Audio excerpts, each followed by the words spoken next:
For 17 years, a killer lived freely. His crime was seen as a tragic accident.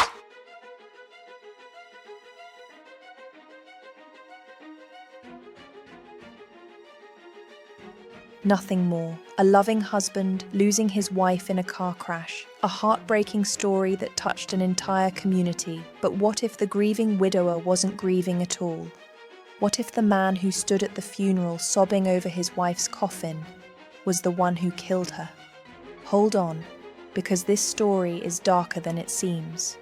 This is the case of Malcolm Webster, the nurse who used medical knowledge to drug, crash, burn, and destroy the lives of wealthy women across multiple continents.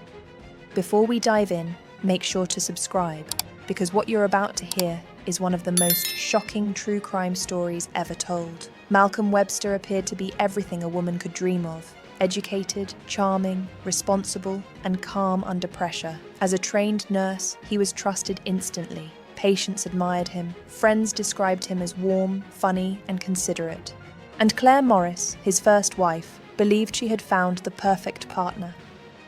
But behind those soft eyes and gentle mannerisms lived a man with a secret addiction: control, deception, and money. Early in their marriage, strange things began to happen. Claire felt tired often, falling asleep without warning. She believed it was just stress or her demanding job. She didn't know her husband had access to sedatives and powerful drugs. She didn't know he was preparing her for something unthinkable.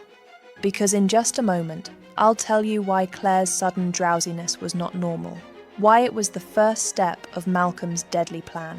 But before that, let's talk about the motive, because every killer has one. And Malcolm's was simple: money, and lots of it. Behind the scenes, Malcolm was drowning in debt. He owed people money. He was living beyond his means. He lied constantly to keep up appearances. Claire didn't know she was married to a man who built his life on financial lies. And she didn't know he had taken out a massive life insurance policy in her name, a policy that would pay him a fortune if she died. May 1994. A remote country road in Scotland. A car is found crashed against a tree, engulfed in flames. Inside the passenger seat is Claire Morris, unconscious and trapped. The flames rise fast, the smoke chokes the air. And Malcolm, he's found outside the vehicle, barely injured, a small cut here, a bruise there. He claims he tried to rescue his wife, but couldn't reach her through the fire. To the authorities, it looked like a tragic accident. The road was narrow. It was late. The car burst into flames, nothing suspicious. The police did not suspect foul play, not yet, not for 17 years retention booster. But something strange happened that day, something police ignored. And in a moment, I'll reveal it, because it becomes crucial later. Back to the scene. Malcolm played the role of heartbroken husband flawlessly. He cried at the scene. He cried during questioning. He cried at the funeral. He cried whenever her name was mentioned. Everyone around him saw a man shattered by grief. But in reality, he was celebrating something else: a $1 million insurance payout. He walked away from that fire with money, freedom, and admiration. No one knew he had just committed the perfect murder. If the story ended here, it would already be chilling, but Malcolm wasn't done. Killers like Malcolm rarely stop after one success. They grow confident, bolder, more manipulative, more convinced they're smarter than everyone else. Years after Claire's death, Malcolm moved to New Zealand. There, he reinvented himself. Again, using the same charm, the same smile, and the same rehearsed lies, he met another woman, another nurse, named Felicity. She was caring, intelligent, and financially stable. Exactly the type Malcolm preyed on. Just like before, he rushed into romance. He showered her with affection. He built trust quickly, and he proposed faster than most couples buy their first home. And if you're watching this right now, here's something to think about.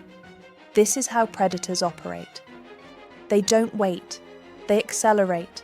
They overwhelm you with love, so you don't see the darkness behind the smile. Soon after their wedding, Felicity began to feel the same symptoms Claire experienced years earlier. Sudden fatigue, random blackouts, a constant feeling of weakness. But Felicity didn't know that Malcolm was giving her controlled substances. Medications powerful enough to make anyone lose consciousness? Why? Because just like with Claire, Malcolm had taken out another insurance policy, another big payout waiting for him. But this time, his plan was even more elaborate. He didn't just want to drug his wife. He wanted to stage a car accident. Again, the same method, the same execution, the same deadly outcome. He planned it all. Drug her, put her in the passenger seat, crash the car, start a fire, collect the money, disappear, retention hook. But this time, something didn't go according to plan. One night, Malcolm put his plan into action. He gave Felicity a strong sedative. He placed her in the passenger seat. He drove toward a remote area, and then he crashed the car. But there was a problem. The crash wasn't severe enough to kill her. Felicity regained partial consciousness. She escaped the vehicle. She stumbled away before Malcolm could set the car on fire. This was the first time one of his victims survived, and survival brought questioning. Felicity's family noticed Malcolm's behavior didn't match that of a worried husband. He didn't stay with her in the hospital. He didn't act concerned. He acted annoyed his plan had failed. This is where Malcolm made a fatal mistake. He underestimated the intelligence of the women he preyed on. Felicity began to connect the dots: the drugs, the crash, the insurance policy, the lies. She filed for separation. She went to friends. She protected herself. And most importantly, she survived long enough to expose him. At this point in the documentary, retention becomes crucial. So here's the cliffhanger. Malcolm wasn't just a murderer, he was living multiple lives at once. While married to Felicity, he was courting other women. He created fake identities. He forged documents. He used medical knowledge to manipulate test results. He faked health conditions, like epilepsy, to gain sympathy. Investigators later discovered he was involved with multiple women across continents: New Zealand, Scotland, Australia. Every woman he courted had one thing in common: financial stability. Every relationship he began had the same underlying motive: insurance, inheritance, or access to money. This wasn't random. This wasn't impulsive. This was systematic, strategic, cold-blooded. And now, finally, police started connecting the dots too. Authorities in New Zealand began investigating Malcolm's behaviour with Felicity. During the investigation, they uncovered troubling similarities between Felicity's crash and the death of Malcolm's first wife. Claire Morris New Zealand police contacted Scotland. And for the first time, Scottish authorities began reviewing the 17-year-old accident that killed Claire. What they discovered changed everything. Retention booster. Remember earlier when I said police ignored something crucial at Claire's crash scene? Here it is. A fire expert reviewing the old files concluded the fire started abnormally fast, far too fast for a normal accident. The position of Claire's body didn't make sense for an unconscious passenger, and Malcolm's minor injuries didn't match the severity of the crash. The accident was staged. The fire was set intentionally. Claire had been murdered. And now, after nearly 2 decades, the truth finally surfaced. When authorities confronted Malcolm with inconsistencies, he didn't stay to answer questions.